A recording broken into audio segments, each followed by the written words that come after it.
ایک بندہ کہے جی میری تو بہت نمازیں قضاء ہیں، روزے قضاء ہیں، میں کیا کروں؟ بھئی ان کو رکھنا پڑے گا۔ اگر آپ نے 10 سال کے روزے نہیں رکھے تو اب ان کو رکھیں، اور اس کا طریقہ یہ ہے کہ جب دن چھوٹے ہوں سردیوں میں اس وقت رکھ لیں، اور تھوڑے تھوڑے کر کے رکھیں۔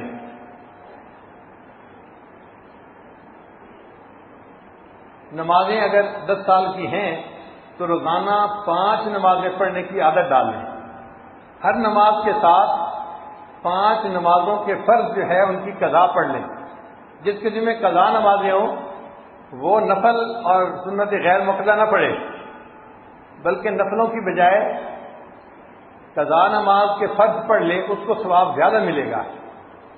آپ دیکھیں اگر آپ نے ایک بندے کو 1 لاکھ روپیہ دینا ہے اور آپ اس کو 100 روپیہ ہدیہ بھیجیں تو وہ خوش ہوگا یا ناراض ہوگا؟ کہے گا عقل کے اندھے، میں نے 1 لاکھ روپیہ لینا ہے تو مجھے 100 روپیہ ہدیہ بھیج رہا ہے، یہ کیا بدتمیزی ہے؟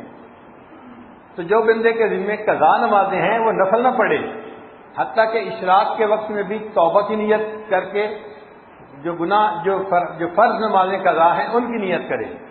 ایک دن میں اگر 17 رکعتیں پڑھ لی، 2 رکعت فجر کی، 4 رکعت ظہر، 4 رکعت عصر، 3 رکعت مغرب اور عشاء کی 4 رکعت فرض اور 3 رکعت وتر، یہ 17 رکعتیں بنتی ہیں۔